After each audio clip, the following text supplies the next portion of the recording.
Fentanyl. It could be hiding anywhere, including in your house, including in your medicine cabinet, or maybe at a friend's house when you're hanging out, playing games, and get offered a pill. Don't take chances. If a drug didn't come from a pharmacy directly to you, you can find fentanyl using a simple strip you can pick up at your local pharmacy. Don't take it until you test it, because fentanyl can be hiding anywhere. Brought to you by the Georgia Department of Behavioral Health and Mental Disabilities. Is the way we approach healthcare at the end of life the way we should approach healthcare our whole life?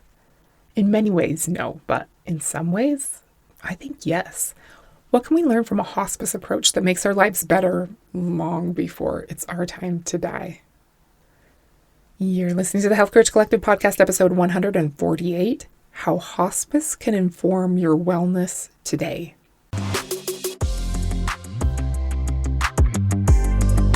Welcome to the Health Courage Collective podcast, the show for women who are too busy to slog through hours of generalized, inapplicable, and often contradictory health information, but too smart to ignore that a few minutes of focused attention now can prevent years of suffering in the future.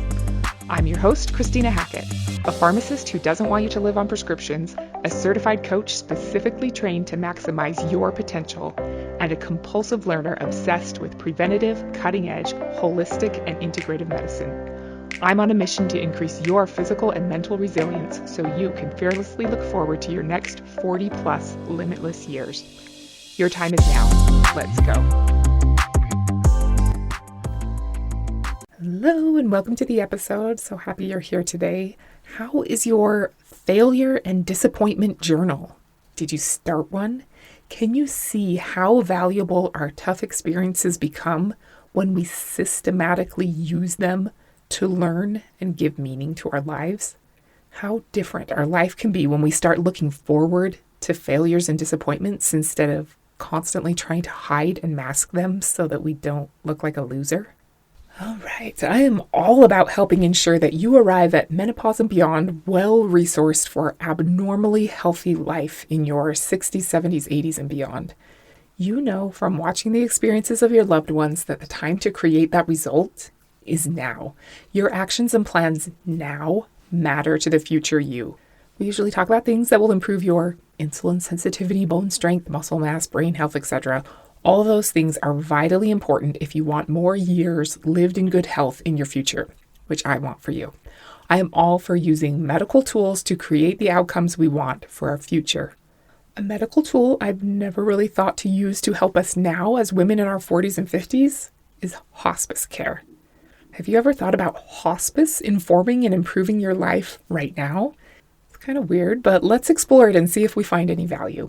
In case you forgot, hospice care is for people who have been given a prognosis that they will not live for more than 6 months. It's end-of-life care that focuses on symptom relief and quality of life right now, and not on cure or life extension. I was with my mom at the oncologist when she was actually in pretty good health, but he told her that she had cholangiocarcinoma and would probably die in 3 to 6 months. So she should consider hospice. He talked about how most people wait way too long to go on hospice. They see it as giving up and they don't agree to hospice care until they're in a full-blown end-of-life medical crisis. In those cases, it's hard on everyone involved, the patient, the hospice team, the family. But if people agree to hospice early on, it makes the death transition much less stressful for everyone.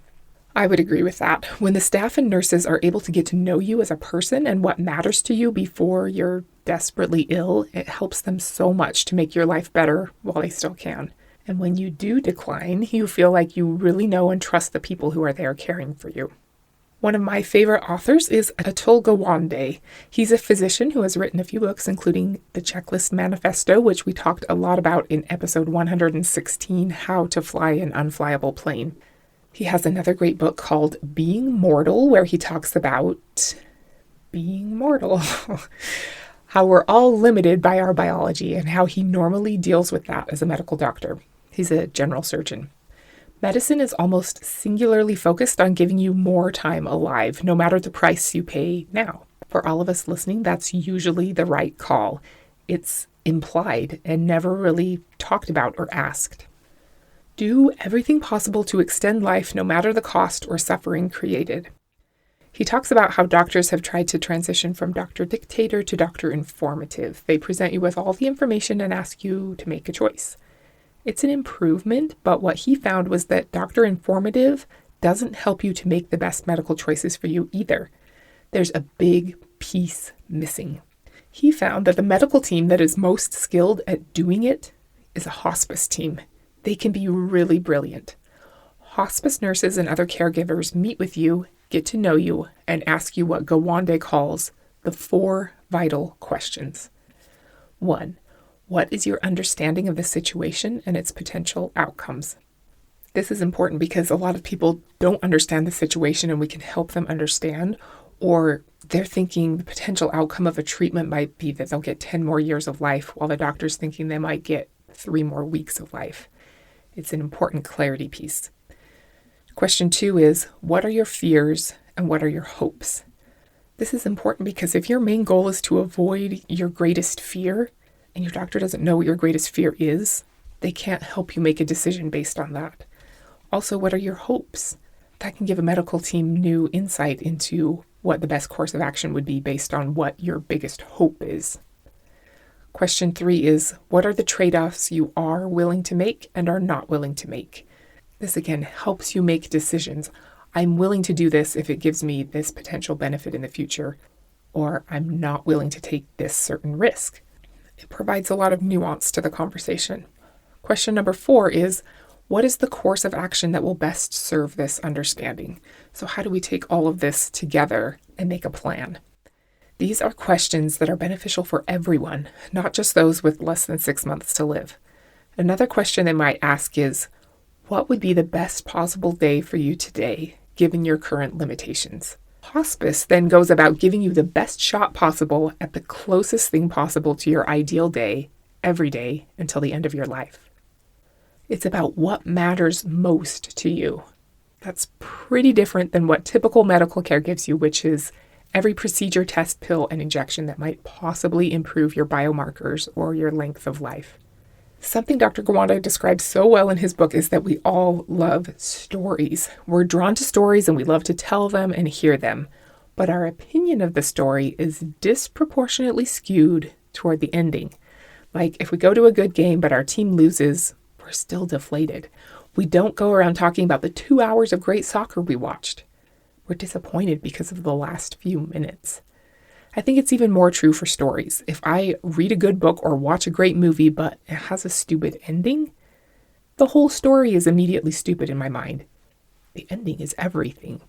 So when people work for 80 years to write an amazing story of who they are, it's cruel to force it to end badly with procedures and pills and injections, fruitless days in the ICU, and loss of dignity that comes with most skilled nursing facilities that don't take into account what matters most to the patient. What do they really want? What gives them the most satisfaction? At the end of life, what most people want is to still be the author of their own story. That's taken away from most people as we force them to adhere to medical recommendations, stay safe, and ensure treatments that will improve their chance of more life in their future without asking them what matters to them. It's part of a longer story, but mostly what we will want at the end of our life is to still be able to determine the course of events happening in our life. Most people want to tie up loose ends, settle relationships, share memories, pass on their wisdom and their keepsakes, leave a legacy, make amends, express love, make peace with God, and ensure that those left behind will be okay. A good hospice provider will help them do those things within the constraints of reality. If you're so inclined, I think it would be valuable to you to think about how you would want your story to end. What will still matter to you after you're gone? Hopefully you're not even to the halfway point of your story yet, so what you want might change over the decades, but knowing what might be important to you can help you set your life up now with those things in your awareness. Making peace with God now instead of later, and not having a lot of relationships in disrepair will improve your experience later. Even more so, I think it's valuable to know that what you'll probably want most is to call the shots and be the director of your experience. So how can you ensure that that will be the case? That you won't end up being a victim to your children and everyone else's good intentions? How can you remain in the driver's seat? I don't know the answer to that question, but it might be a good thing to think about. What do you want your life to look like when you're 90? What if you aren't able to do the things you've attempted to set yourself up to continue to be able to do? How can you still make your wishes known? Using your answers to the 4 vital questions can help. What I understand about my condition, what I most want, what I most fear and want to avoid, and what gives me the most satisfaction right now. Hey, I just wanted to quickly interrupt and ask if you really love your protein bars. If not, you might want to check out Built Bars. Built Bars have 15 to 19 grams of protein from whey and only 130 to 180 calories and 4 to 8 grams of sugar per bar, depending on what flavor you choose. They're so good. I eat one almost every day. Every flavor is covered in real chocolate and they taste like a candy bar, as long as you've never tasted a real candy bar before. Just kidding. I'm totally kidding. They may not be quite as decadent as your favorite candy bar, but they're seriously good, especially for 130 calories and 4 grams of sugar. They have tons of flavors and textures to choose from. I always order the 18-bar variety box plus a box of whatever's new or strikes my fancy. My favorite is peanut butter brownie, but the seasonal candy cane brownie is awesome when it's that time of year, and the cookie dough and cherry barcia are so good too. If you want to give them a try, there's a link in the show notes that will get you 15% off your first order as my gift to you. You can't go wrong. Okay, back to the episode. Australian hospice nurse Bronnie Ware wrote a book called The Top 5 Regrets of the Dying.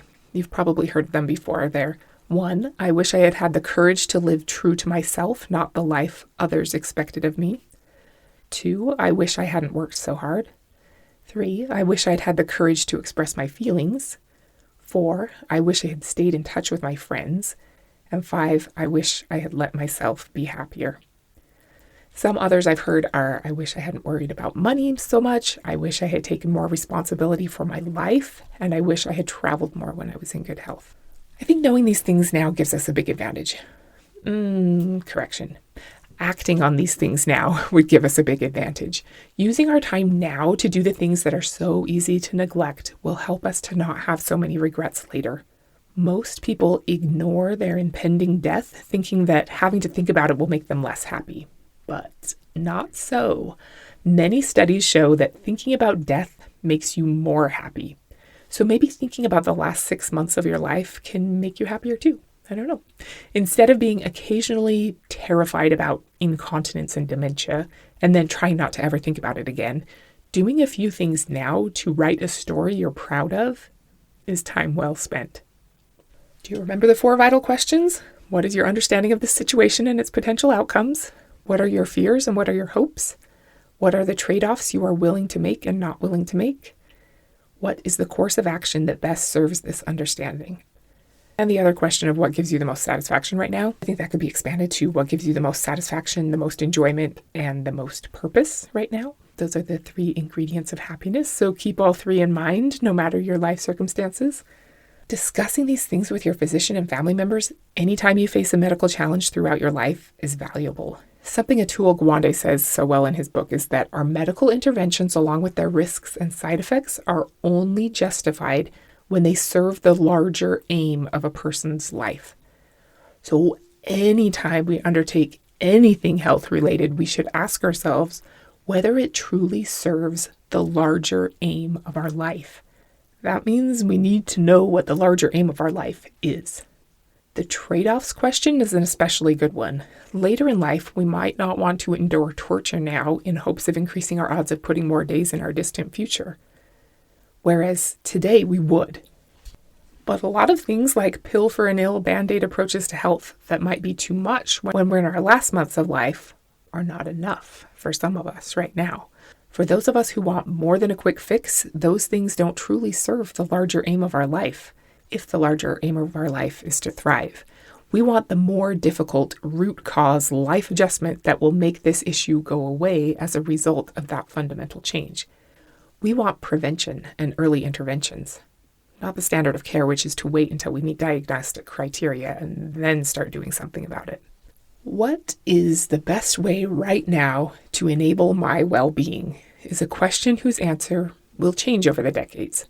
Atul Gawande says that being mortal is about the struggle to cope with the constraints of our biology.